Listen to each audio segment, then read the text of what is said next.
Hey everybody, and welcome to Is This Adulting, the mental health comedy podcast you never knew you needed. I'm your best friend, and I'm the last bear bender. I'm Stephen Pappas. Oh God, Jesus. Hello everyone. Welcome. It is I, your host for the evening. Why? Best friend number 2, Chris Kermit. Why? There's a reason why, Stephen. I know why, but why? It's a very special episode. Oh, today on a very special episode. It is. Stephen and Chris break up. Okay, fine then. Well, No, I'm kidding. I love we feel you. differently about how we should give an intro to this very important day. Yes, it is the 100th episode of Is This Adulting. I'm very sleepy. Yeah, I'm the opposite of that. I have been looking at a like 40 different segment or like little cues of different type of Hollywood-based red carpet music to be able to choose from. So I could be doing this all day. Well, this is a very, very special episode. I guess this is the part where we say the stereotypical, like, thank you, everybody, for listening to the show for 100 episodes. Yeah. I thought we'd do like 10, but here we are. Steven, it's time to introduce our person. And if you need a little, playoff music, I've got the perfect Oh, God, this stuff is going for to you. throw me off, but okay. This is the subtle way of saying, let's keep it going, man. Okay, See? well, let's introduce our best friend for the week. He's a returning guest. Oh, yeah. You know him from, and I'm going to hold my breath here, you know him from his podcast, My Brother, and Me, The Adventure Zone, Schmanners, Run, a Doctor Who fan cast, Positivitini, and trends like these with past guests Brent Black and ITA royalty Courtney Inlow. He is credited with once, and I quote, making such a compelling argument for bidet use that he changed the lives of 2 very special boys. It's true. We couldn't have a more fitting guest for episode 100. Please welcome Travis McElroy back to the show. Hey, Travis. Hi. So 100, huh? Yeah, we did it. 100, you did it. Listen, I don't want to downplay that milestone. But But my brother this means is the at wrong 450. I can't even. Yeah. I've told people numerous times, don't even listen to the first 100. My brother means like that is our kind of new standard of like just start at 101. The first 100 are all burners. Perfect. Dark Perfect. Ages. Yeah. Hopefully we'll feel the same way. Yeah. Listen, once you get to like year 9, that's when you get into a groove. That's Weird. Everybody knows that, whether it be a TV show or like the 9th iteration in a series of movies or year 9 of a podcast. That's always the golden age. Man, I know for me, Shrek 9 is where I really Right? started getting into that Right? series. When Before Shrek that, I turns wasn't out to be a sure. robot and Donkey is haunted. in my head, I'm like, oh yeah, because Smallville season, no, we can't do that. That's Smallville lost it after season 3, but I think I watched every episode of Smallville far too long into it, but I didn't ever finish it. Listen, spoilers if you are a fan and watching Smallville or whatever, but there comes a part where he leaves becomes Smallville Superman? and he starts like living in Metropolis, and I'm like, so the show's done now, right? Nope. It just keeps going. And no, there's 6 more years after that. yeah, they really lose track of where in relation to each other Smallville and Metropolis are. Because I was under the impression that Smallville was like in Kansas and Metropolis was like in New York. But he I think he lives in the house in Smallville, but works in Metropolis. And What a commute. And like no one there is like, how do you do that? How do you get here every day from Kansas to New York? What's going on? you got Well, to wake make up that at fly. 2:30 in the morning. I do a Still nice wouldn't make it. 15-hour drive. Also, Yeah, that's true. they introduced Doomsday in a very weird way, and it's not good. Did they introduce Doomsday? Yeah, I think the last thing I remember they did Brainiac, and I was like, this is yeah, bad. they had Brainiac on, but then like they did Doomsday, and they keep trying to do the thing of like barely showing it. But even in the barely showing it, it's like a weird rubber suit kind of thing. Oh, and it's ew. like, oh, no. Oh, no. Wait, Episode of Power Rangers from the 90s. am I hearing this correctly? Have we changed on episode 100 to being a Smallville-based Yeah, podcast? welcome to Bigville. where it's a Smallville rewatch about all things Superman. Yeah. I'm surprised by now, Travis, though, that you're not doing a Supernatural review podcast. You know, I thought about it a couple times, and who knows, maybe it'll come in the future. But right now, I'm just enjoying the ride. Because that's the thing, I think, in order to do a rewatch podcast, you have to have watched it. Because the thing is like, for me, I realized if I had started... Because I realized this, like, when I was tweeting about it, like, there were things... The show has gone 15 years. So even just conservative... Like, I think 300 episodes, right? And so it's really hard to, like, give your thoughts on, like, episode 5 and without knowing, like, the context of the next 205 episodes. Like, I would tweet, like, oh, I love this, and, like, get 100, like, just wait kind of responses. And I'm like, oh, yeah, I wouldn't want to talk about this yet until I know. Because that's the thing is, like, when you're doing any rewatch podcast, what you're trying to do is, like, give some kind of insight or context or something to a situation that someone might say, like, I never thought about it that way. But with Supernatural, everyone has thought about it every way possible. And so it's like doing, if right now I said, I'm going to do a Twin Peaks of the original run, like, podcast, it's like, what new insight could I possibly offer? There is none. Right? Yeah. Well, let me tell you, before we move on, I have heard that Supernatural really hits its stride in season 9. Oh, yeah, absolutely. So it's where it takes off. I will say, no first 8 joke, seasons if of Burners. anyone's ever been on the fence about watching Supernatural, season 2 of Supernatural is one of the best, like, seasons of television I've ever seen. As far as, like, a coherent storyline that goes from point A to point B. And then I would say season 3 and season 4 have some real power episodes, but they don't have as strong a plot. Like, Don't get me sucked in. I'm saying I very much enjoy it. I watched the first 5 seasons in 3 weeks. Highly recommend. Jeez. What I'm saying is, you got us on bidet, so it's just there's a good chance for watching this next. Install a tiny TV in front of your toilet, and then like bidet while you Supernatural. It's a 1-2 punch. 42-minute bidet session. So you're saying install a tiny TV instead of using the advantages of technology we have in 2019, where we're just saying hold an iPad or phone in front of you. That is correct. I want everybody's bathrooms to feel like a hotel bathroom where there's inexplicably a tiny TV. Okay. Yeah, I love it. Got it. Well, before we get into the mental health check-in, Travis, I know this is going to be a lot for you.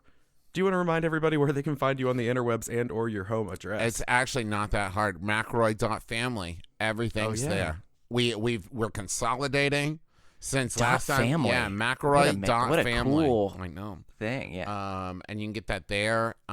You know, I'll also just go ahead and say, if you're in the San Jose area or the Salt Lake City area, we're going to be doing some live shows there of My Brother and Me and the Adventure Zone, April 2nd, 3rd, and 4th. This comes out before that, right? It does. Yes, this comes out March 11th. Yeah, so if you go to McElroy.family and then click on tours, there may be some tickets available for that. I think we're already at like 80% sold or something like that when we're recording this. Nice. So run, don't walk. Go get those tickets. That's awesome. And just speaking as someone who has been to multiple shows, do it. It's fucking fun. Also, I should also say the Max Fun Drive is coming up real quick. Oh, yeah. A lot of our a lot of our shows are on MaximumFun.org, and Maximum Fun is a donor-supported network, which means that every year we do a fun drive. And if you are a listener and you enjoy Max Fun, maybe consider giving $5 a month. The coolest part is you pick the shows you actually listen to, and that is where the majority of your money goes. You know, there's a chunk of it goes to the Max Fun to keep the lights on, but the rest of it all goes to the shows you listen to. I believe that runs like March 18th through the like 28th or 29th, I think, whatever those 2 weeks are. So during that time, you can go to MaximumFun.org/donate and consider supporting the network and the shows you love. Do it. I became a donor last year, so I was finally in a position where I could, and I was like, yeah, absolutely. I too get am so a much donor out of these. because I'm not just a host, I'm also a fan. And so I like to support the shows I love. Plus, there are gifts and rewards every year. Plus, a lot of exciting things, meetups all around the country. I think there's going to be one here in Cincinnati and like live. I think on the last day of the drive, they'll do like a live show for Max Fun. At least that's what we've done in the past. All kinds of stuff. So check out MaximumFun.org during that time to find out all the exciting stuff. But that's enough plugs. Nice. All the plugs. Get those good, delicious enamel pins. Anyway, we are going to start this week off just like we do every week with a mental health check-in. Christopher Tyler Grimmin. Yeah. How are you doing? Well, there's a lot going on in my life right now. That is true. But I think that what I want to, for this episode, kind of do is kind of just reflect back on, doing 100 episodes of something. I don't know if I've ever done 100 of anything before. And, it's possible Days of I life. have done. Yeah. Sure. Well, I assume maybe you're like ignoring the obvious of like 100 The meals obvious. eaten, like 100 meals, bidet uses, all the above. But have you had to travel and like miss your bidet yet? Because I have. I've never realized what a strong bond I have. That was until I'm on called the road. PodCon. Yeah. I don't have 100 experiences of that yet, but I will say the few I've had I already hate. So, but I think just like reflecting back on, when Steven, you and me started this, we were both, let's be honest, not in really great places, and That's a nice way of putting it. yeah, and I think about all the things that I've gone through, and roughly these past 2 years, and recognizing, I think what I've really liked about it is, this has been therapy for me. It's kind of been really channeling and journaling my process and your process with a bunch of people that at the time we didn't know, and we've started to get to know more and more. And so I think like the thing that has been exciting is, one, it gives me hope that having vulnerable conversations, having honest conversations can like bring people closer together. It can be healing for yourself. But I think the thing that has been most helpful for me is, it's been roughly 2 years, and I think about where I was, and I think of, I'm unfortunately not in a great place at the moment. However, I'm just still really excited about seeing how mental health really is not, it's a process. It's a constant trip. So it's not necessarily like a specific destination of getting to, because I would have 2 years ago been like, well, if I don't have this stability and this and this and this, then what growth have I had? And then I recognize I may not have what I thought I was hoping for, but I feel just way more confident in myself and way more comfortable in the unknown, so to speak. So, and I think just being excited of, 100 episodes in, I've done a lot of work on myself. But where'd you say you're at 450, Travis? Somewhere in there, yeah. And that's just the one, Yeah, I was going to say just the one. So I was like 350 episodes more, and I'm just excited about seeing, where I'll be, but also what other areas I'll need to be growing in. So, so overall, I'm just kind of grateful, and I think that I want to be more of that type of reflective act. Just being thankful for all the friendships I made, like Travis, you, and many other people as well. So, You're Travis, welcome. how about you? Thank you. I'm very, very grateful.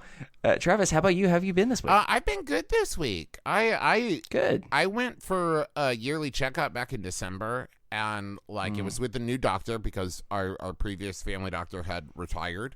And so I was talking with this new doctor, and he was, to give me like the general, like, how's your health been? And like both mental and physical. And I kind of realized, like, in the moment, I said, like, I'm happier now than I've ever been in my entire life. And like, wow. And that's great. is true day to day still now 3 months later. And I attribute a lot of that to therapy and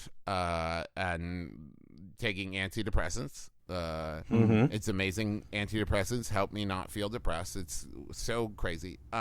Yeah. So weird. So bonkers. So weird. But I also since the new year, I have been so I have found in my adult life something that is incredibly surprising to me, knowing who I was when I was like younger, and that is like I crave and thrive in structure, which I get. I never would have said about myself, but what I realize now is that I like chaos, and I like rowdy freedom, what have you. but that is not actually where I thrive and where I do best. So I have been like calorie counting and not to diet, but just to like keep track of and be mindful. And like it gives me the ability to say like, oh, like I don't really want this thing, like, because it makes me take the extra step of thinking about the thing, because I know I'm gonna have to like put the calories into my counter and think like, I don't really want this. Like my body isn't hungry, my mind doesn't crave this. I was just gonna eat it because it was here because I'm bored.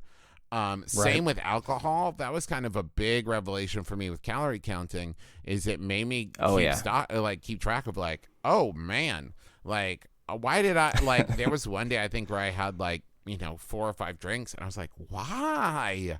Why did I do that? So like I've cut back on that, and I've started using my treadmill again, and remembered how much I love walking on the treadmill. Like so, I do like 4 to 5 miles a day on the treadmill, and like that kind of structure, that kind of like pattern. I really enjoy it, and like I started to realize that after BB was born, because basically. We had to build a structure for a kid. Like we get up at this point, we eat breakfast at this time, we have lunch every day at this time, she goes to bed at, we have dinner at this time, she goes to bed. Like you have to like build that in for her. And so inherently I follow that structure too. And I really like it because it lets me plan better and figure things out and have a timetable and know what I'm going to do.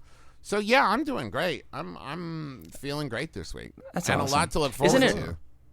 Yeah, isn't it amazing how when you're put on a schedule that's required of someone else that's not specific you start recognizing, wow, we're just a bunch of adult babies that really thrive when having a very specific schedule in every possible way. Now, I will be clear, because what I think the difference between now and when I was like in my 20s as far as the schedule goes is like when I was in my 20s, I was working at Best Buy or whatever other thousands of retail jobs I had, right? Sure. And I was following a schedule that I didn't set, that I had no control over.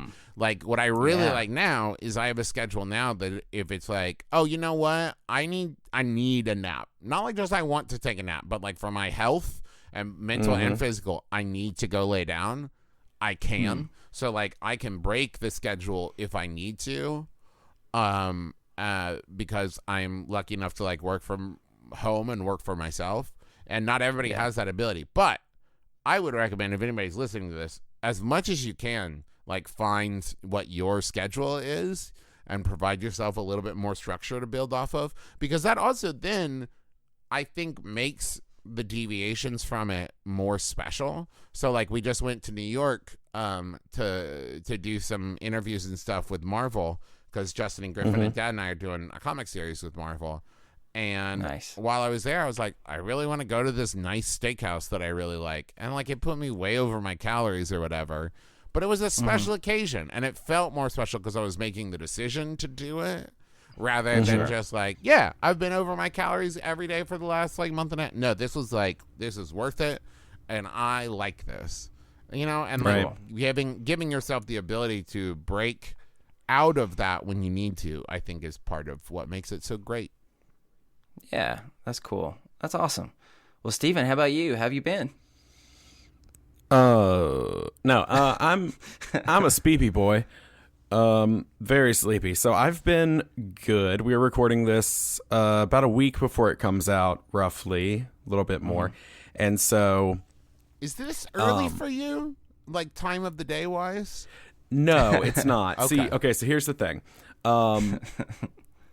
Lots going on in Steven world. So as everyone knows, except for I guess Travis, my wife is 13 weeks pregnant. Oh, congratulations. Yeah. Thanks. So we are wrapping up the first trimester here. Welcome to the most terrifying part of your life. And I don't mean that when the baby gets there. I mean, for me at least, the next like 6 months. Yeah, that's been the scary part. I'm actually not as scared of what happens later as I am of right now. Yeah, correct. That is absolutely true. Yeah, so I'm not on a weird sleep schedule because this is like early, because behind the curtain, we're recording this at 10:30 a.m. Yeah, that's what I was wondering. Yeah, no, I'm usually up by like 7:30 or 8, but my wife is a high school theater teacher, and it's Tech Week. And so I have been at her high school almost every day this week from like 6 a.m. to like 7 p.m., helping build sets and wrangle high schoolers and make sure that things are going off without a hitch. Which especially because she's 13 weeks pregnant. Yes. So I'm having to do things that she could do but is not necessarily able to right now because, I mean, she built a 1,500-pound sorority house that's going to be wheeled out on stage, and the for wheels the play, broke. to be clear. Yeah, It's no, for I the play. figured that. Is it Legally Blonde? Yeah, they're doing Legally Blonde. Okay. Now, and so let me ask you this: It's Camelot. What are you talking about? Has your wife started snoring louder than you've ever heard before in your life? No, is that going to happen? Yeah, that will probably happen. Well, so Okay. for me, Exciting. it was because I won't love her anymore. No, that's fair. Teresa, like, I think naturally just ended up sleeping on her back once, like, she was like, I think 5 months in, and it's just really, really common for pregnant people to just snore incredibly loudly. So Yeah.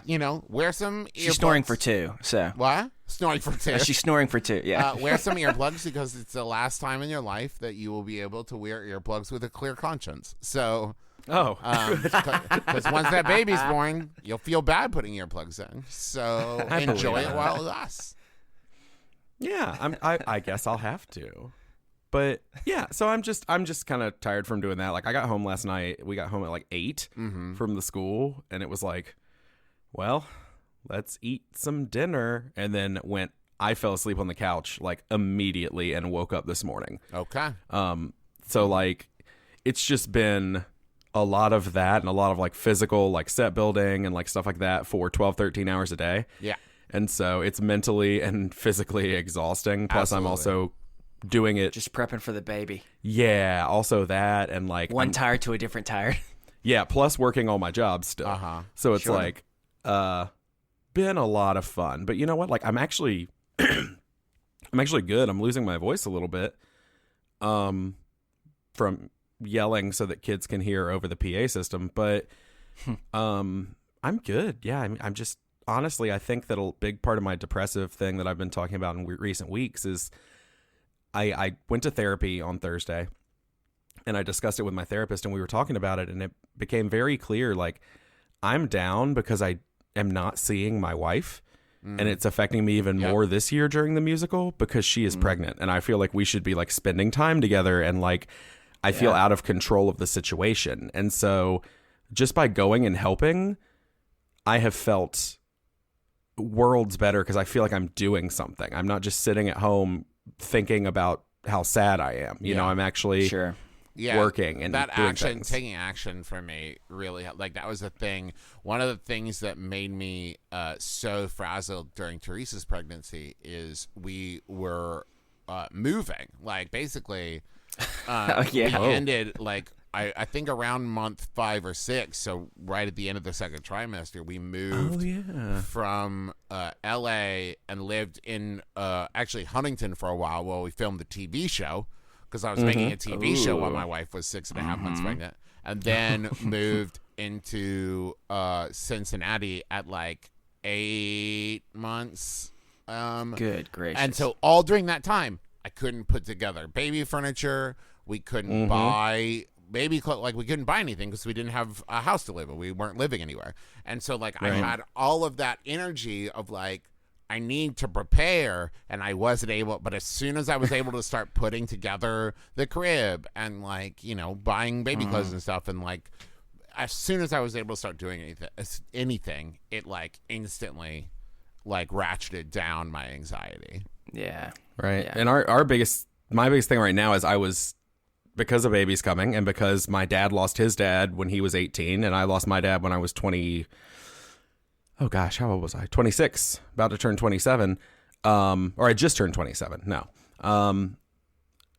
I've been trying to take better care of myself. Yep. That's where I am too.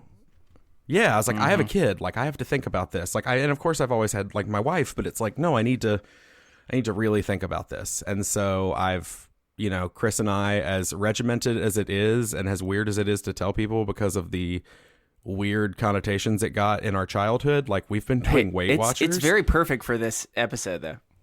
Yeah, and I have lost like 10 pounds in the last 3 weeks. Nice. Yeah, I've lost like 6.5.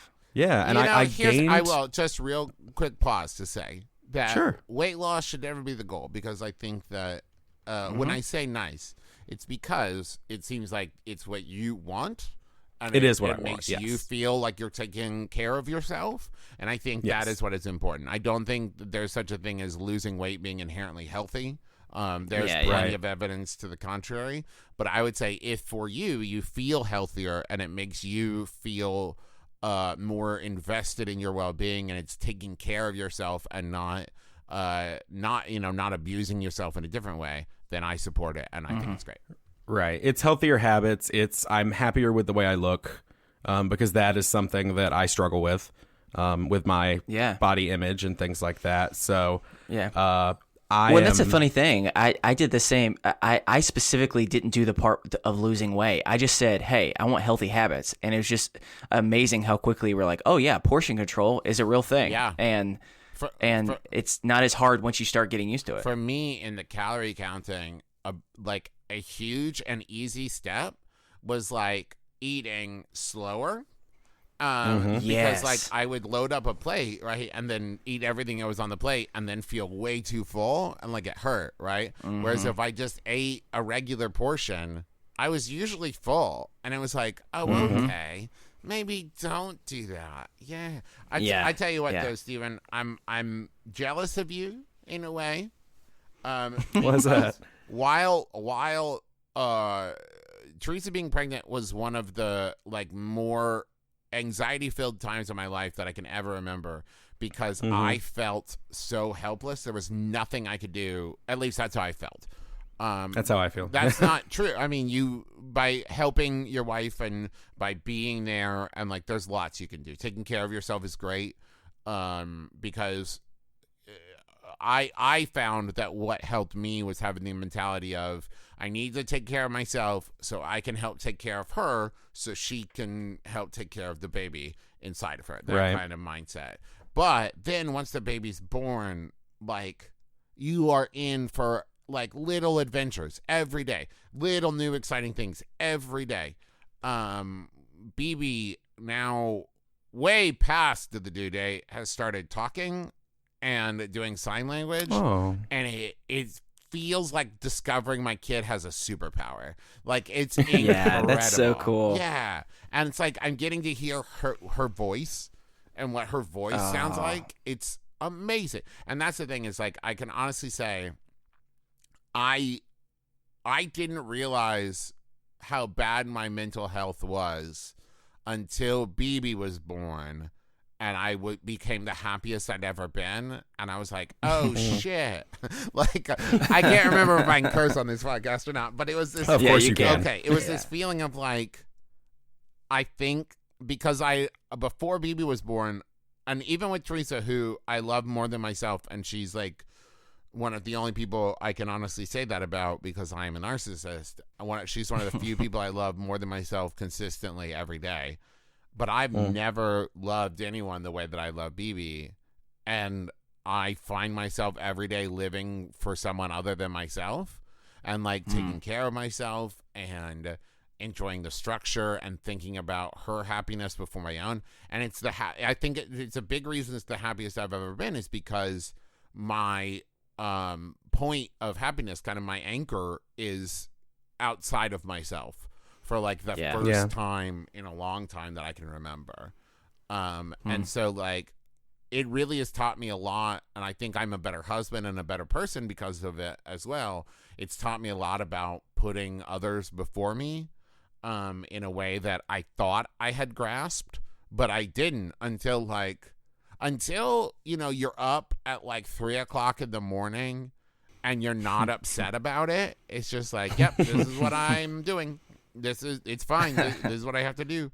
Like, you really learn, I think, you can learn, if you're open to it, a lot of lessons about like putting others before yourself and what it means to like love unconditionally and what that is.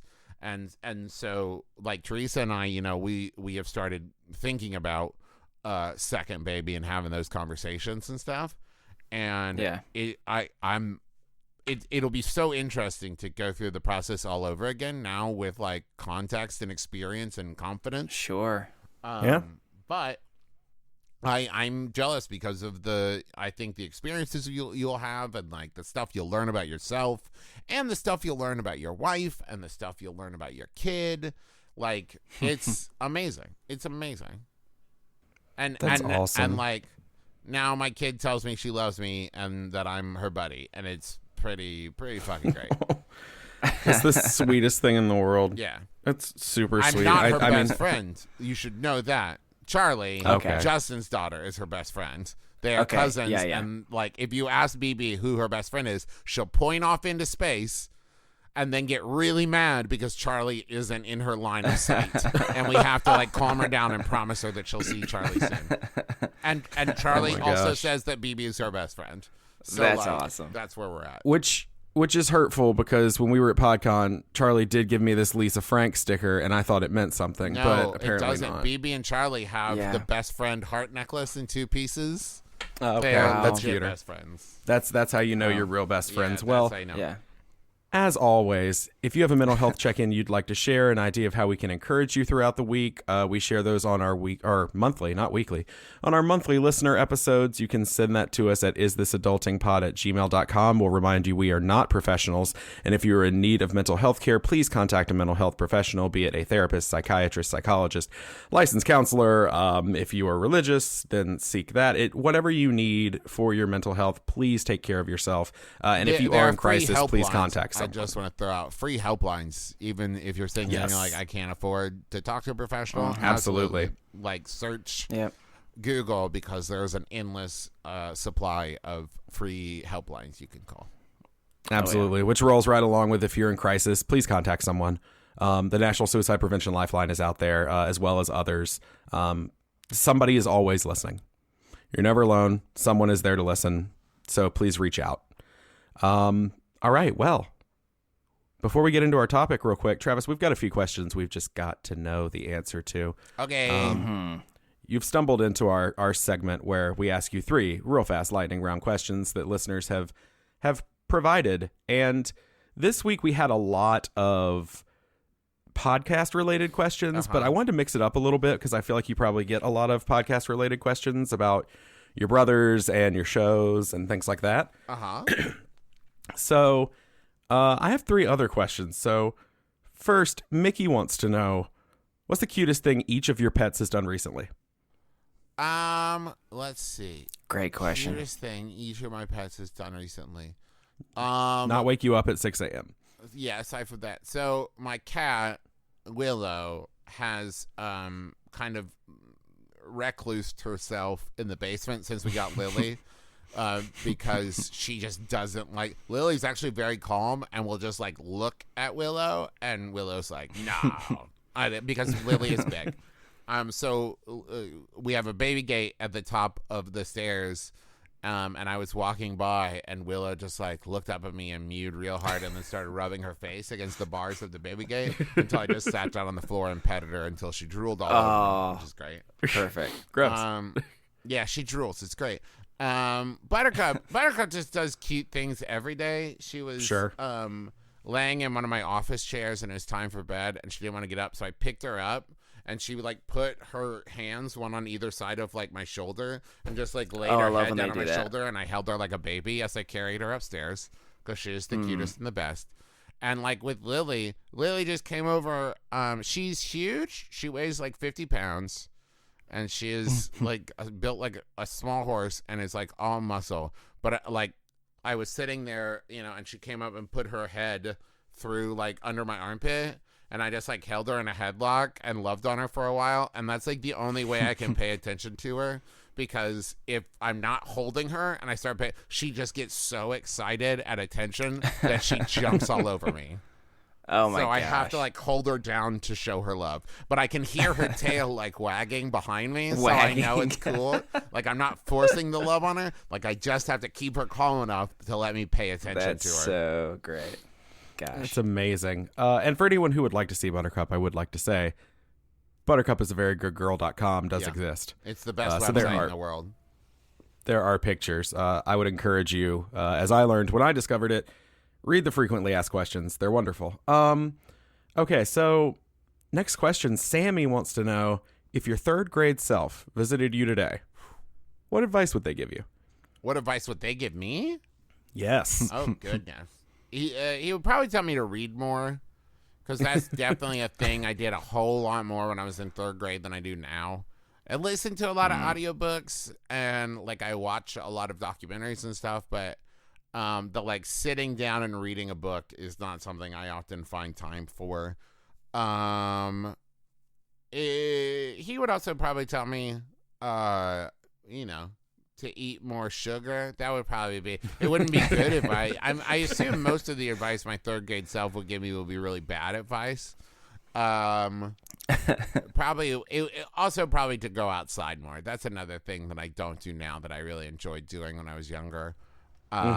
Spend more time with friends. I get to spend time with friends, but when you're an adult and you can't just like go outside and knock on your next door neighbor friend's door and then run around the neighborhood. Like I miss that a lot. That's a thing, that I wish it was easier to like hang out with friends when you get older, but everybody has schedules and jobs and life commitments, and you can't do it as easily. So probably that stuff. Cool. And last but not least, Emily wants to know, and Emily is one of our lovely mods in our Facebook group, so thank you for that, Emily, along with Tiff and Carol. Y'all are wonderful. Emily wants to know, I've seen some delicious looking food on Chef Travis's Instagram. Are you a follow the recipe type, or do you treat recipes like suggestipes like Hannah Hart?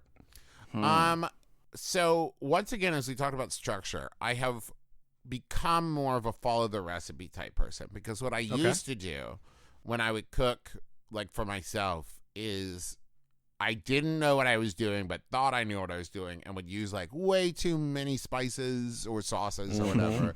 And it would end up, because my thought being more flavor, right? But then what I've learned is to bring out individual flavors and complementary flavors, and like very much less is more when it comes to like seasoning, especially if you get the opportunity, if you have the option, always use fresh herbs and spices.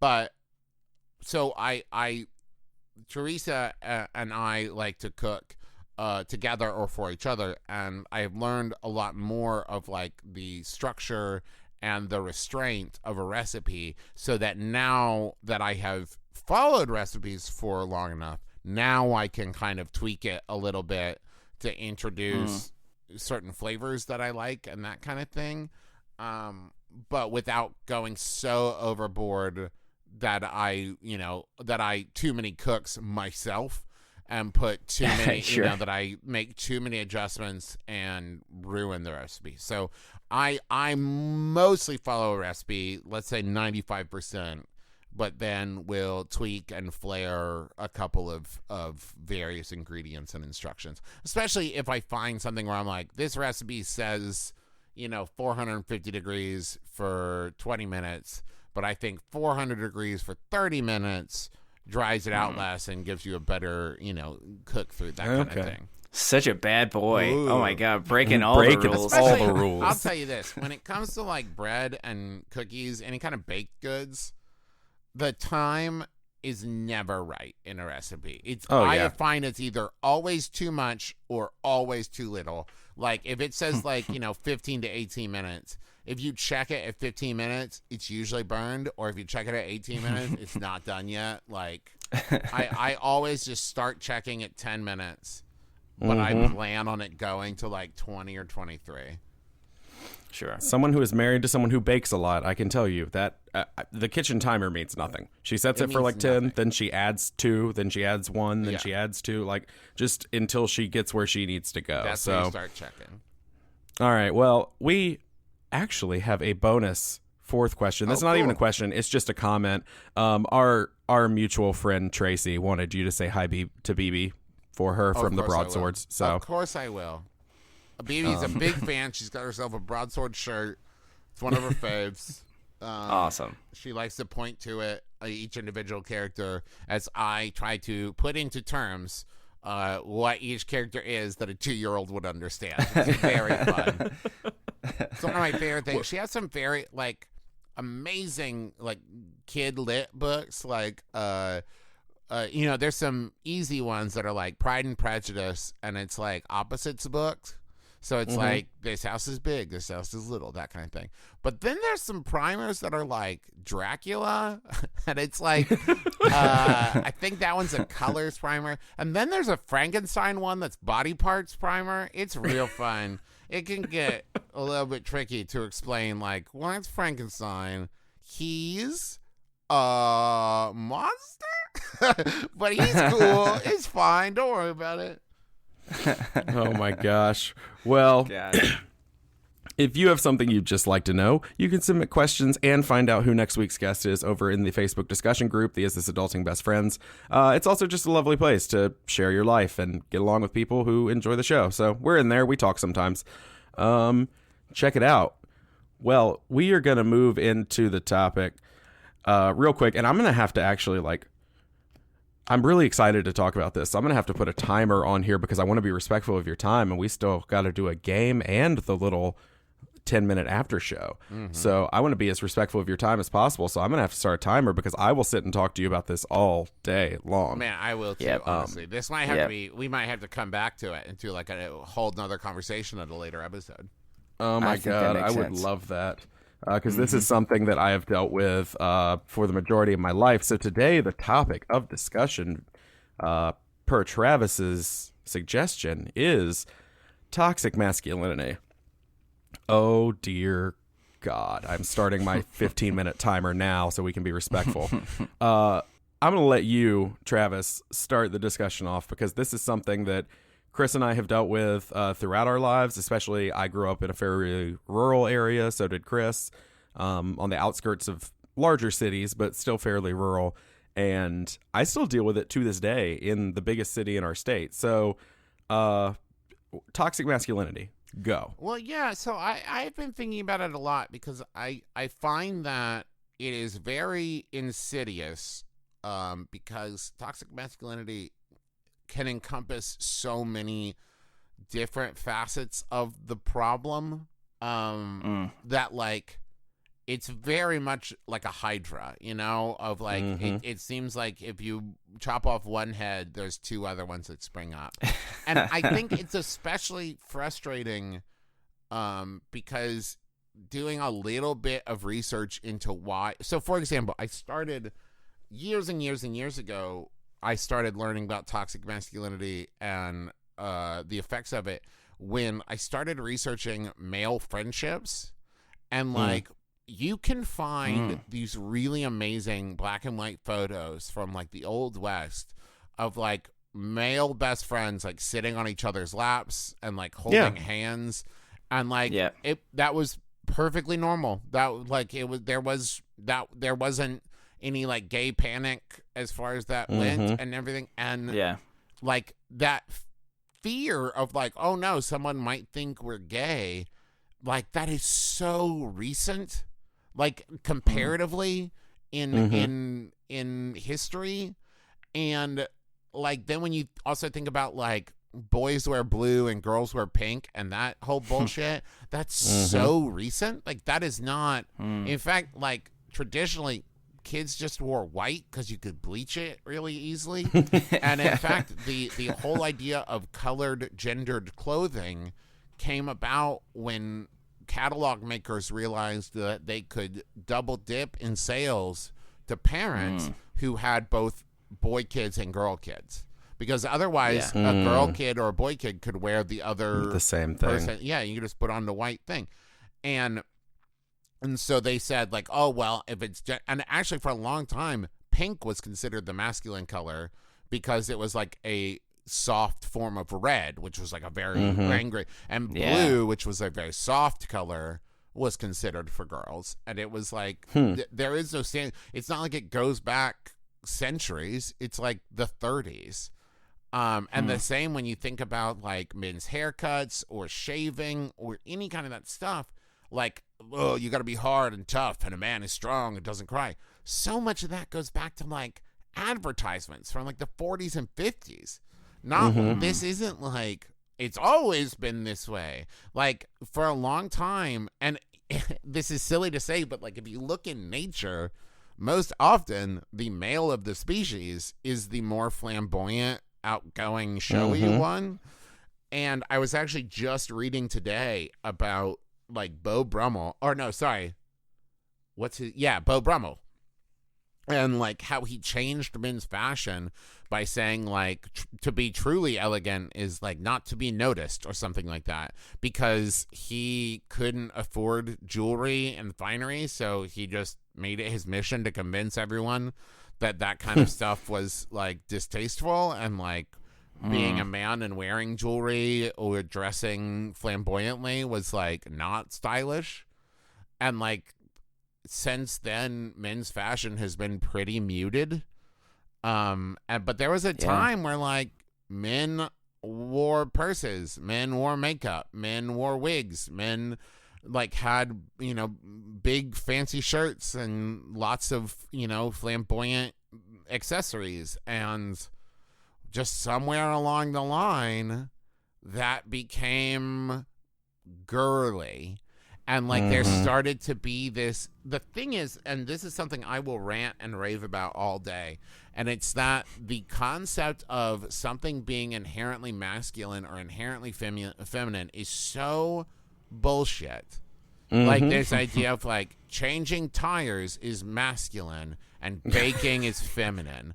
And it's like, you know what, actually historically baking was a man's profession. Or like sewing, everyone should know how to fucking sew. Everyone should know how to bake. Right. Everyone should know how to clean a pan. Everyone should know how to change a tire. Everyone should know how to, you know, use a hammer. Like these things, there's nothing, like it comes down to selling products to people and making things necessary by convincing people they don't know how to do it. So that's the thing, is like you make a whole business out of offering tire change service and oil change by telling most of human beings that they shouldn't know how to do it. And it's just, it's so fucked up. And then not even to get into the like emotional stunting of saying like boys don't cry and that shit of like, I think about this a lot. I cry. I cry all the fucking time. I love it. Whenever for like 7 times this week. Right? And that's the thing is like I think about this a lot whenever there's an instance of like a young man committing violence, be it like a school shooting or violence against women or whatever. And I'm not saying this in any way to defend them or to say that that's okay. Right.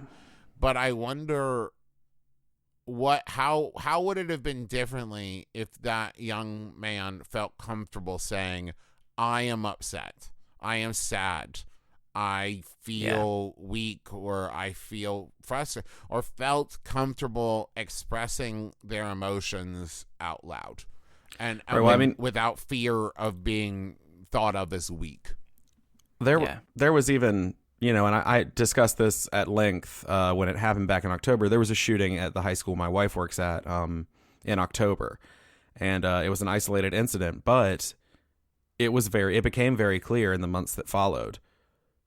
And again, like you said, I'm not defending what happened, but it became very clear that this young man who did the shooting, and again, 2 kids lost their life that day because his life will never be the same, but he was very depressed, had dealt with a lot of bullying, and while that's not an excuse, like, what if he had been allowed to talk about it or to cry? And so, like, that's absolutely something that's real. And I know, going back to because the emotional stuff, I mean, that's a whole nother animal, but the physical attributes and the way you present. So I grew up in rural North Carolina, like 2 miles away from a town called Tobaccoville. Not Tobaccoville, Tobaccoville. And the worst thing you could be, quote unquote, was gay. Mm-hmm.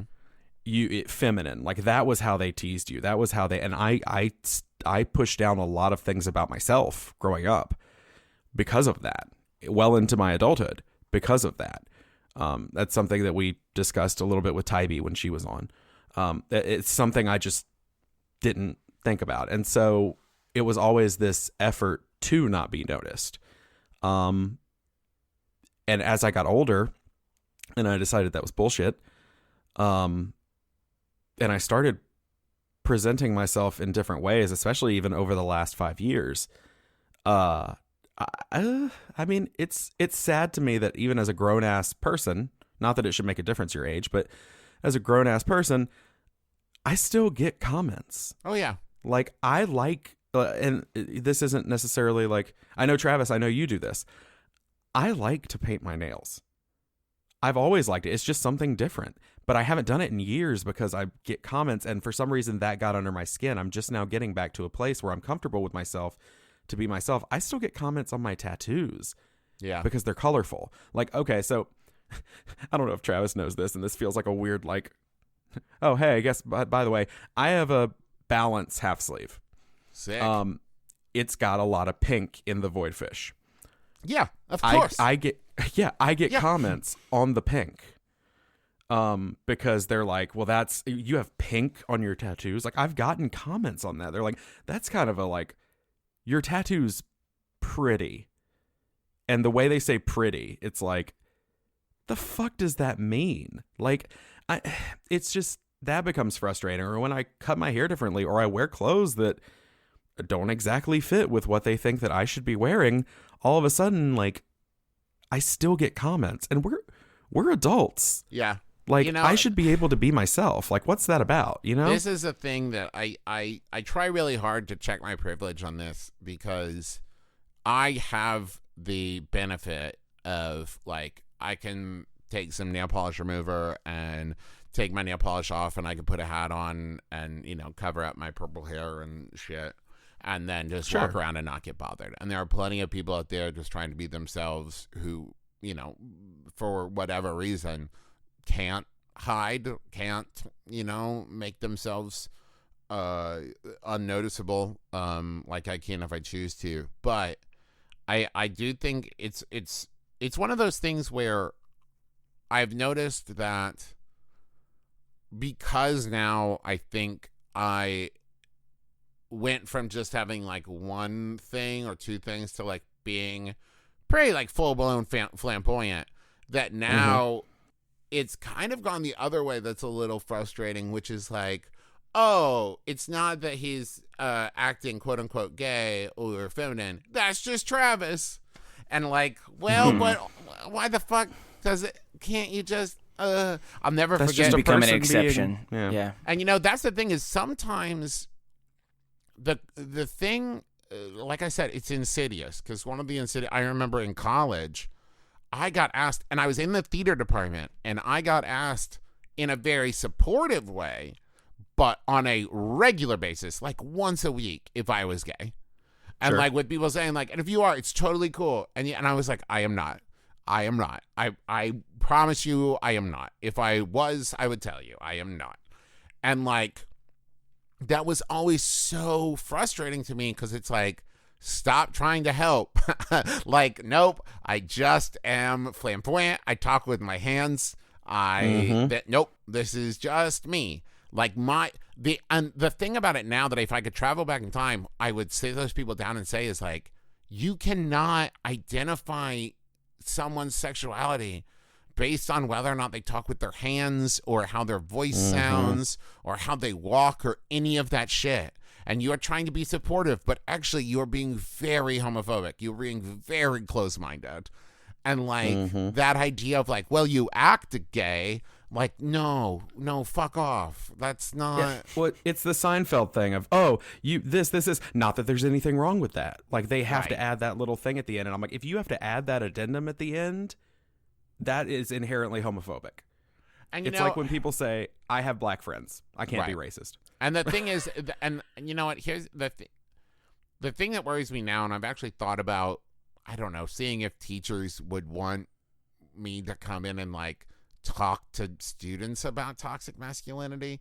But the thing that worries me is like it is a weird cycle, and because the thing is, you know, I would like to think the majority of parents, not all parents of course, but I think the majority of parents are just doing their goddamn best. And unfortunately what that usually means is falling into stereotypes and tropes and bad parenting because it's what seems to be like the rule book to you, you know, Right. like what kind of clothes you buy for your kids or what kind of toys you get them or TV shows they watch or hobbies you encourage in them or whatever, because you want them to be normal, quote unquote, so that they have an easier time in life. But like that's a self-fulfilling prophecy, because that quote unquote normality that you're imposing on them then teaches them when something is quote unquote abnormal that it's wrong, you know? Right. And so by the time the kid is kind of old enough to make their own decisions, now they're worried about like, well, I want to paint my nails, or I want to, you know, I want to wear a skirt, but, and vice versa. You know, toxic masculinity, it can go, it affects men, of course, but there's also, you know, plenty of misogyny and just toxicity in general of like, Right. you know, if a woman shows up to the Oscars wearing a suit and they get asked questions about why. And it's like, because I wanted to fucking wear it. Like, Right. because I wanted to wear a suit. because it fucking looks good. Like this kind of shit of like, that's one of the things that when I started painting my fingernails that I was always most confused by. And like when I wear eyeliners at live shows and stuff, it's like people like to ask why. And it's like, because like there's no fucking reason. Like, it's not to prove something, or like, why did you wear that shirt? Why? What? Like, because I wanted to. Like this idea that there must be some deeper justification. And then I realized that I think what that comes from is I think when someone sees someone else being comfortable being themselves, it's very scary to someone who is not comfortable being themselves. And so they want there to be some reason that they're doing it, be it to prove something or whatever, because then it isn't reflective of a shortcoming within themselves. It's something about that person. So like if I paint my fingernails and I'm just comfortable doing it, that's not enough, because then that means that they're not comfortable doing it. So they want it to be some reason I'm doing it that justifies why they're not doing it. That's my theory, at least. I think that's what's going on. Yeah.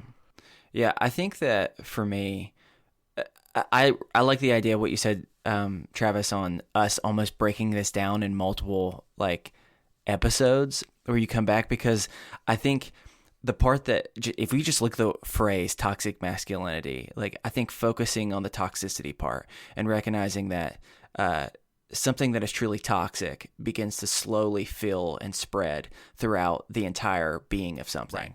And like I think that we have touched on everything from how interest can become toxic when it comes to masculine things, how certain preferences, how certain mannerisms can, but also I think you also touched on the reality of, God, we could talk on, like we've just been talking mostly on high level stuff of how it affects us as men, but being able to talk more about how it affects women, how it affects friends who are beyond the binary, how it affects it different in white cultures compared to other type of cultures around the world. And I think that this is something where we could freaking almost make a whole damn podcast based off of this. Well, that's the thing is like, this is another privilege check, because like there's so many societal and cultural and huge problems out there, but I the reason that I have been thinking about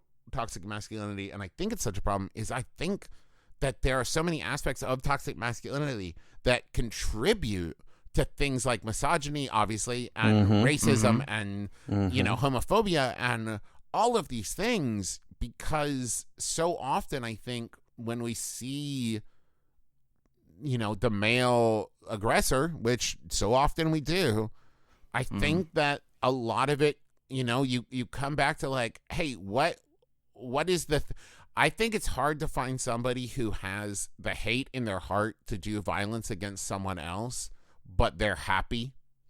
Like, right. I just don't, that just Yeah. doesn't jive. Like, it doesn't match up. And so there's some kind of anger within them that led them to, and I think I know very, very little about psychology. I know enough about psychology to know how little I know about it. But I'm pretty confident in saying that I think a lot of anger that is projected outward begins inwardly. Something about the person. I not always, but I think it's common to find that anger often begins about something about themselves and then is projected outward. Some kind of insecurity or something that they just don't like about themselves, that then they see someone else that reminds them of that or doesn't seem to have that problem or whatever, and they hate them. Happy people just don't really hate all that often. At least I don't think so, unless they're like psychopaths or sociopaths. I think that negative emotions tend to be, comorbid and have a lot of that, they're both present. They're all present. And I think it's just, it's so frustrating as a problem, as an issue, because the thing is I'm 35 and I have been trying, I would say, like, making a strong concerted effort since 25, but even before then trying to be better and live my best life and be nice. But for the last decade, to address within myself preconceptions and toxic masculinity and my own privilege and my own shortcoming of knowledge, and still there will be something or a thought that pops in my head or something that I'm like, wait, where the fuck did that come from? Or why did I react to that thing that way? Like, I try really hard to be open in my communication with everybody, but especially with my wife. And like, I'll react to something and I'll be kind of short with her. And then I'll stop and say, like, I'm so sorry. Like, I just for a second felt insecure. And rather than saying, I'm worried that I didn't do this right, or I didn't know how to do this, instead, I just made you feel bad for making me feel bad. Like, that's right. That's fucked up. Like, that's not, but like, it is almost like a natural, visceral reaction and it takes a lot of deprogramming. And that's the thing, is like, it is amazing how much damage can be done before someone is 10 years old that they can spend the rest of their life trying to fix, Yeah. And like, my parents are both very nice. I don't think my parents were ever like, boys don't cry and be tough. Yeah. Like, I don't remember that ever happening. It's just like toxic masculinity can come from 1,000 sources, and creep in little ways, be it, a gay panic joke in a sitcom or, a commercial where it's just boys playing with Tonka trucks or whatever. Like, it is a hugely societal problem, like right. ever present. And so the word I just keep coming back to and will always come back to is insidious, because like there will be things.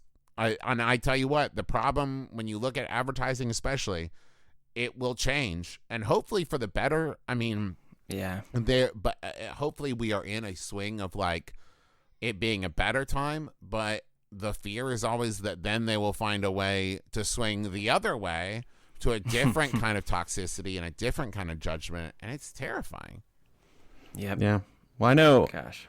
I have, just so you know, I have let the timer run long because I'm enjoying this conversation so much. So, but I do want to be respectful of your time. No, it's fine. I mean, absolutely. the last thing I will say, because I want to pass this on to parents, it's hard. It's hard as fuck. I mean, we're 2 years in, and the hardest balance I've had to find as a parent raising a kid in our current society is how do I attempt to not fall into those biases and preconceptions and all of that while still being comfortable letting my kid express herself however she wants.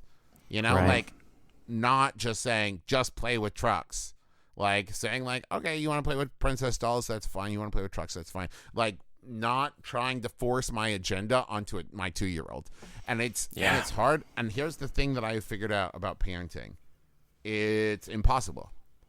It is not a thing you will ever 100%. It is not something that you can A+.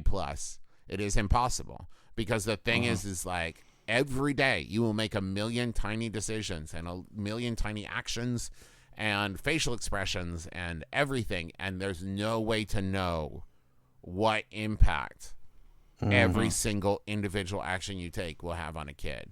And really my mom used to say this thing, and it is my kind of mantra and the thing that I kind of fall back on when I'm having a really rough time. And it's all you can do is all you can do. Right. And so I try to think about that and think like, I'm definitely going to fuck up as a parent. Like it's inevitable. But I try really hard, and the thing that I have found that I think is good, that feels right, is explaining things to my kid.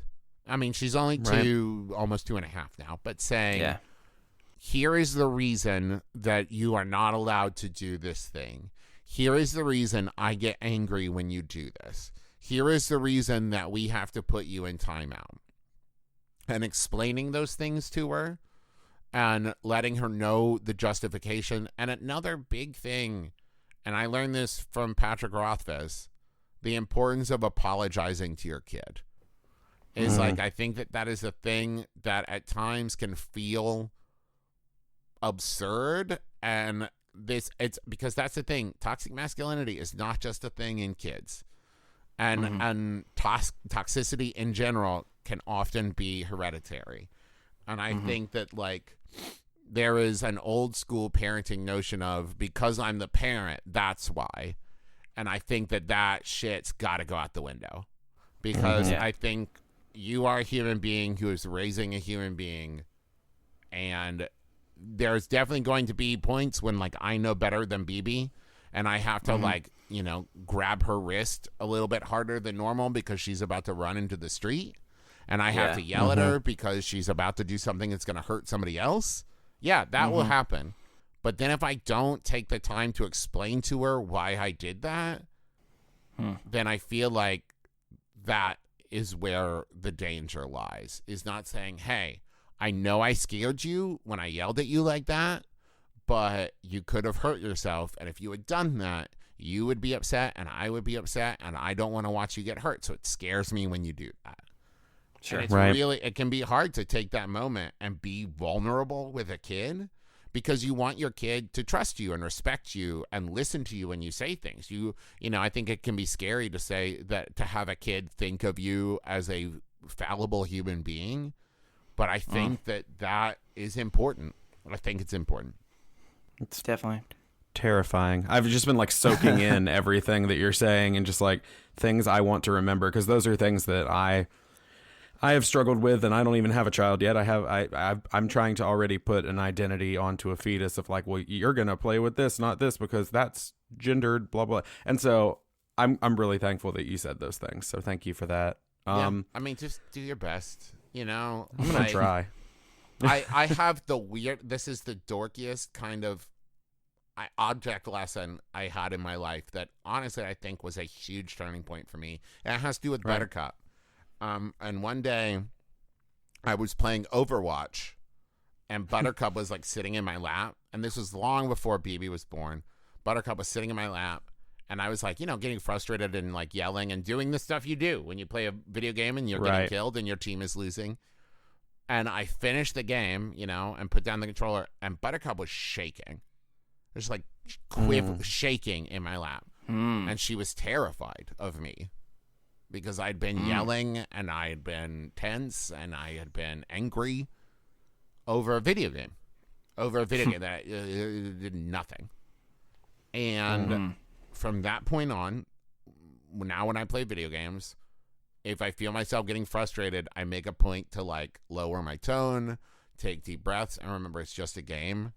And like, right. I have found, one, that I enjoy playing video games a lot more. And two, like, that frustration was nothing. It came from nowhere and was not justified. And more than that, it was a very object lesson about an action that I was taking that I wasn't even thinking about, that I wasn't even directing towards Buttercup, but the impact it had on those around me. And the idea of something like that happening to my child, that my 3-year-old might be sitting there and I'm getting frustrated because I'm losing a boss battle or whatever. And she comes over to ask me for a drink and I like push her away and say like, hold on, give me a second. Like the idea and like that landing on her of like her being a bother to me or causing my frustration or being mad at her when really it's like a video game. Like, no, I'm not going to let that happen. And it's something that, once again, I think I have to work at and have to think about. And like, sometimes I just practice when she's around setting down a controller or stopping a TV show I'm right in the middle of or whatever to like go over and just talk to her. Even if she doesn't need me, even if she's with Teresa or whatever, stopping what I'm doing and going over and talking to her. And getting good at it and practicing doing it. That's awesome. Well, friends, this has been the first episode of our series on toxic masculinity that I could completely do. We'll have to have Travis back for maybe Toxic Masculinity to Fucked Up Boogaloo. Yeah, maybe next time what you should do is like have people like ask for advice or questions or something. I'm fairly good at that. If they're like, I have a hard time dealing with this. What can we do? And you know what? I hope that I will have answers to at least 1 in 5 of those questions. That would be awesome. Well, we are going to take a quick break, but we'll be right back with more Is This Adulting? Hey, everybody. It's me. It's Steven. I'm your best friend and just... Oof, I'm a cleaning boy today. I have tried to organize my house, and that is a thing that people do when they're adults, and so I decided to do it, and it took me all day. So here I am telling you lots of things, mostly telling you, hey, thank you for listening to the show. We're so grateful. Y'all are lovely. We really do appreciate it. We also want to let you know real quick, just in case you didn't know, I say it a lot, but I just want to let you know that, hey, this episode is definitely brought to you by our Patreon supporters. In part, thank you so much for your support on Patreon. We want to give just a few shout outs here. We want to thank Tiffany. We want to thank Bryce. We want to thank Emily, who is one of our lovely mods in our Facebook discussion group. And we want to thank Alicia. Thank you so much for your new pledges on Patreon or your increasing pledges. We really appreciate it. Most of you are now having access to not only our normal fun little after shows that you get on Patreon, but also the extra bonus content that you get every single other week, usually-ish. You get at least 2 a month. We try to put out more than that. So thank you so much for that. We really appreciate it. If you would like to support the show, get all the awesome bonus content, merch, decals, all sorts of cool stuff, you can head over to patreon.com/isthisadulting.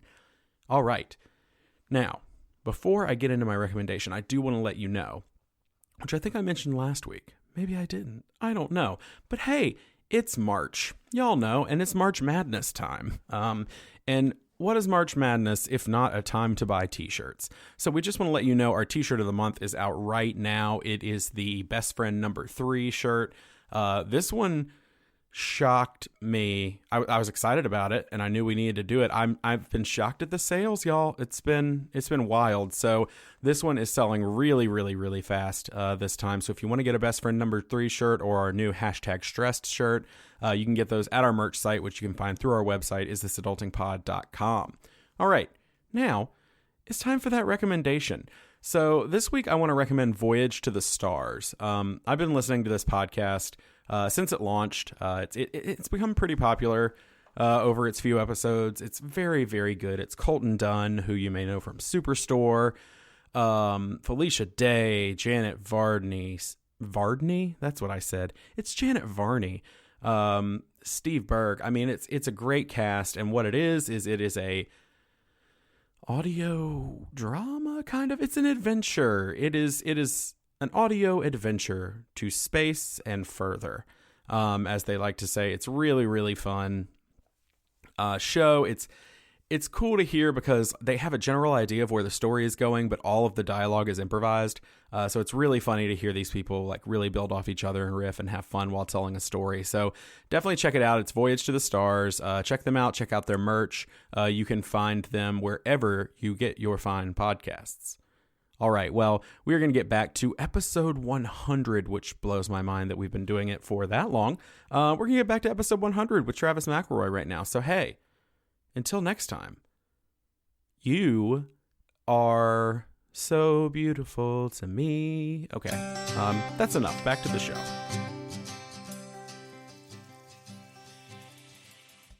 Well, hey, we're back. We're here. We're still here. What's up? Travis is still here. Yeah. Yeah. Don't sound so excited. No, that's all right. I'm here. I've used up all my words for the day, you know. Well, you're going to have to think of at least like a few short words. This would be perfect Okay, for I'll you see there. what I can do. This is like our shortest game, though, so that'll be good. Yes. So it's episode 100. In honor of that, I did feel the need to do the most popular game we have. So we have a game here, Travis, that is called, ironically, in the dumbest joke we ever made, Too Fast, Too Trivia. Oh, nice. Yeah, it's very bad. Nothing dumb about it. It's based off of an amazing series. Not really. It's actually a very toxic series if you think about it. But you want to talk about but what toxic can I say? masculinity? Let's talk about It's fast. a guilty family. Ride or die. Family. Oh man. So we're gonna play Too Fast, Too Trivia. So the way this works is I have picked very simple trivia questions. Very, very simple trivia questions. Some are in there to trick you that are not super simple. Some are personal and should be either very easy or very difficult. Okay. The fact of the matter is you have 15 questions and you have roughly 1 second to respond. To all questions or just to each question? To each question. Okay. Each question. It is to see how fast you can answer trivia It's questions. the very first thing that comes to your Okay, mind. Let's go. Yes. I'm ready. Now, I will fine. say, the reason people love this game, Chris is very bad at it. And bad at it, I truly speak the first word that comes out of my brain. Yeah, so Which, unfortunately, is often not correct. I have a very interesting feeling that Travis is actually going to like nail this, which is what happens Yes. with a lot of people. And Yeah, then and you're going to it's just me. say words like mustard. So Yeah, so... Are we going to answer at the same time? No. So Don't- Chris don't will worry. go first, 15 questions, Okay. and then just so you can kind of see how bad he is. Okay. Yeah. And then that Travis, will make you me come feel in. more comfortable. That's nice. Thank you. Don't worry. I Don't worry. appreciate that. Thank you. Do you have the intense music, or do I need to play I have it? the intense music. Okay, good. Someone Oh, God. came on once and aced them, and Chris got like 2 right. So, all right, Christopher, are you ready? Here we go. Yeah, I'm just going to close my eyes. I'm going to do the best I can, which is not good, but here we go. All right. Let's Play do that this scary thing. music. What is the Aloha State? Hawaii. Oh God, what color is the Hulk? How many? Ground. You got to Ground. answer. You got to answer, bud. How many Sorry. colors are in the rainbow? 7. Name 3 of the members of NSYNC. Jason and Jason. What color is cow's milk? Milk. okay. Dang it. Yep. Name a cereal mascot. Boy. What is 3 times 12? 36. Okay. Who's the main villain in Aladdin? The blue one. Nope. Yep. Which Swiss psychologist is synonymous with the concepts of the introvert and extrovert personalities? Cardi B. Name a purple vegetable. Eggplant. Yep. Whoa. What is your favorite college basketball team? The Tar Heels. Okay. Yeah. Hey, who is the best Australian Shepherd that we know? Buster. Buster. What is my birthday? I don't know. You're a dick. What is the name of the King Charles the First physician that discovered the circulation of blood? Jeffrey. Yep. And name any baseball team. Mets. There you go. I think that's the most I've ever gotten, by the way. It wasn't bad. I'm so proud of myself. Okay, so I think I got the Aloha State. like 5. Hawaii. Is Hawaii. You got that right. What color is the Hulk? I said ground. You said ground. I was trying to say green. I was trying to and brown force for some you to reason. answer because you had taken like 2 to 3 seconds. Yeah, I know. So ground is incorrect. How many colors in the rainbow?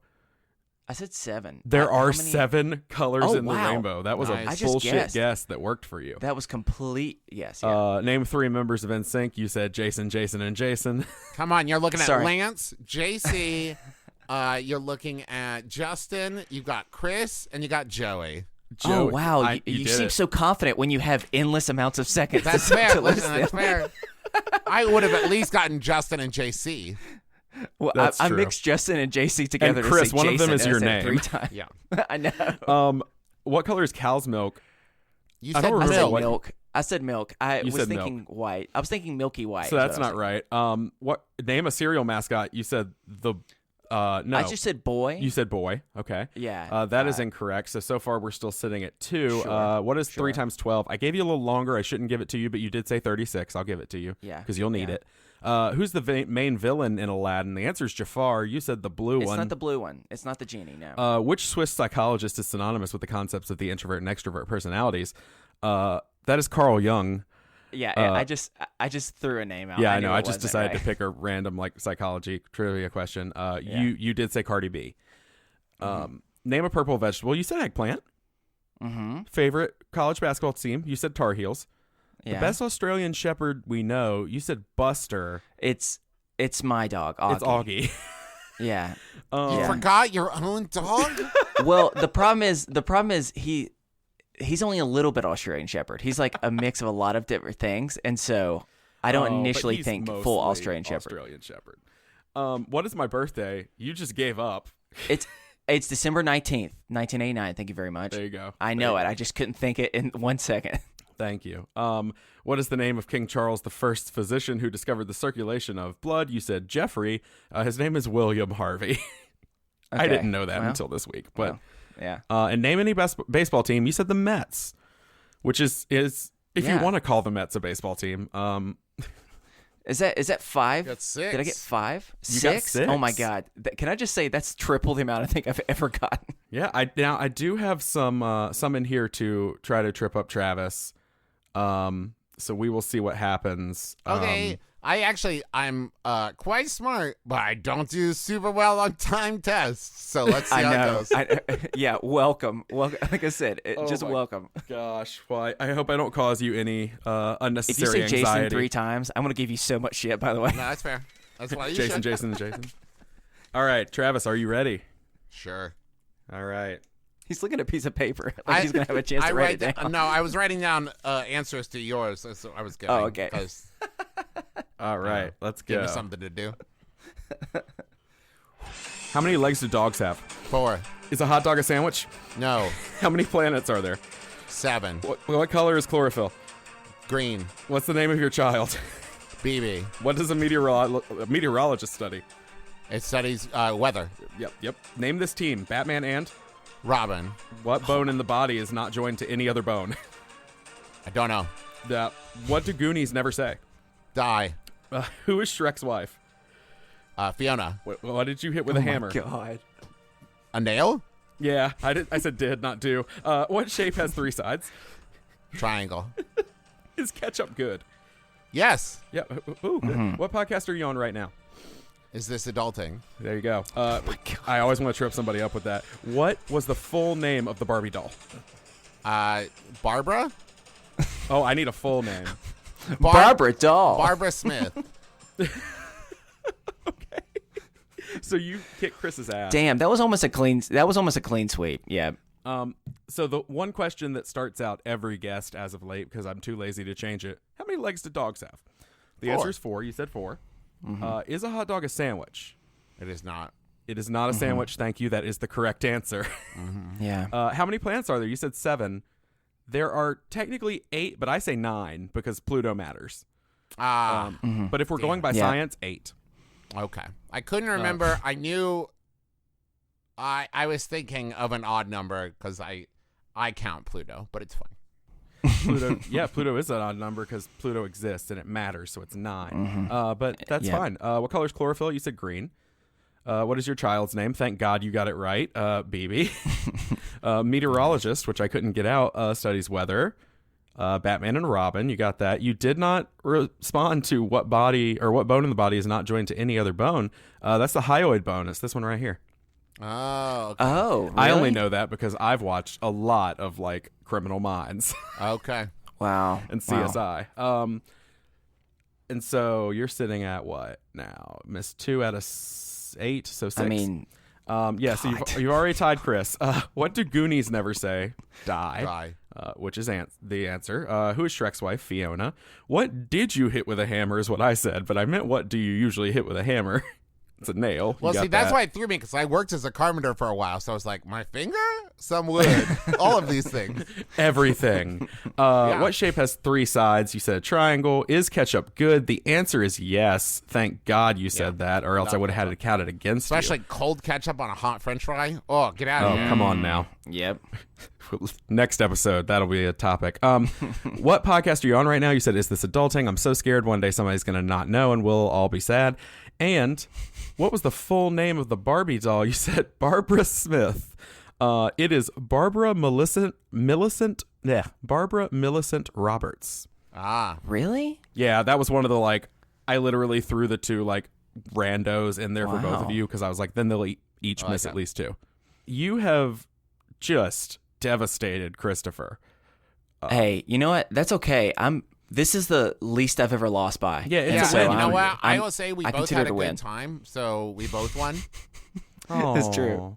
That's so That's sweet. true. Well, that is Too Fast, Too Trivia. Travis, thank you for playing. Thank you for having me. I'm glad I didn't do badly. You did not do badly. This is how my my level of confidence usually flows, which is like, we're about to play a game. I'm going to win, right? Now we're about to start the game. Oh, shit. What if I don't win? I win the game. I knew it. I think that you got the second most right of anybody because I think Allegra Ringo was a clean sweep. That's fair. She's very smart and far smarter than me. And very You're the Vin Diesel of Too Fast, Too Trivia is what you are. Wait, so is Paul Walker the Paul Walker of Too Fast and Furious? Paul Walker is always an honorable mention. Yeah, that is just there. Do you want to I hear feel like some one last note of toxic masculinity bullshit? Okay. They all Vin have it Diesel. in their contracts. The actors all have it in the contracts that they contractually don't lose fights. That their characters don't lose fights. Wait. Oh, I thought you meant on the set. No, so that's why they have to keep introducing new characters for them to fight. There was one scene where Vin Diesel and The Rock fought, but they both have it in their contracts that their characters don't lose fights. So they punched each other at the same time and at the same time went flying back. And then everybody held them back. So the fight ended in a tie because they contractually don't want to lose fights because they don't want their characters to look weak. I have, out of all the fights I've been in my life, which is not many, I have only ever lost. So anyway. I've never been in a fight, and I can guarantee you I've still lost. We are going to wind it down. If you have a topic you'd like to share, a mental health check-in, you can send that to us over at isthisadultingpod@gmail.com. Just let us know if we can share it on the listener show, and we will share it anonymously. Follow us at Twitter. Yeah, just follow us at Twitter. Follow us on Twitter at @isthisunderscoreadulting, or the Facebook group is there, the Is This Adulting Best Friends cool discussion group. So for our $5 a month patrons, Chris and I are going to head over to the after show, and he and I are going to be talking about what it's like to have recorded 100 episodes, and kind of our vision for the future and all that fun stuff. And then $10 a month patrons, that's the word I'm looking for. Y'all get the 2 extra bonus episodes every month. So hey, look forward to, like I said, Chris and I are going to be reading some fan fiction, doing some weird stuff, talking about his float therapy. Those are coming down the pipe here in March. So definitely, and I'm recording this at the very beginning of March. That is why I'm saying that. This is coming out mid-March. But yeah, it may already be out. It might be out. Oh, God. Oh, God. You know what we forgot to do, though, Chris? What? We didn't forget. This is always where I do it. I want to say a big thanks to the Collection. Hey, Collection, you're a wonderful band. Thank you for allowing us to use your song, The Borrowers, from their album Mars More Indie as our theme music. You're lovely human beings. Go check out all their albums. They're fantastic. Go listen on Spotify. Buy their albums. Do everything. Travis. Yes? Thank you so much for coming on the show. Thank you so much for having me. It was a pleasure to talk to you as well as your listeners, as always. You have returned. Do you want to remind everybody where they can find you? Any projects you have coming up, stuff like that? Yeah, the easiest thing is McElroy.family. And the Adventure Zone graphic novel book 2 is coming out this July, I believe. You can pre-order that at theadventurezonecomic.com. It's based off of our D&D podcast, The Adventure Zone Balance. And this will be the second chapter, which is Murder on the Rockport Limited. So good. Yes. I almost said the Orient Express, but that's a totally different thing. It's almost like it's an homage. Aha! Look what you've done there. Anyway, well, that is going to do it for us here on Is This Adulting This Week. I've been your best friend, Steven. I've been your best friend, Chris. And I've been your best friend, Travis. Who seems actually happy to be here other than me and Chris, who are not apparently. Sorry. Oh my gosh. Well, remember, kids, be happy, stay healthy, go hug someone with consent. Because you never know. It may just be their 100th episode. Oh, it's a sweet way to wrap end up. it. You're such a I do it easy sometimes. boy. All right, well, we will see you next week. Bye.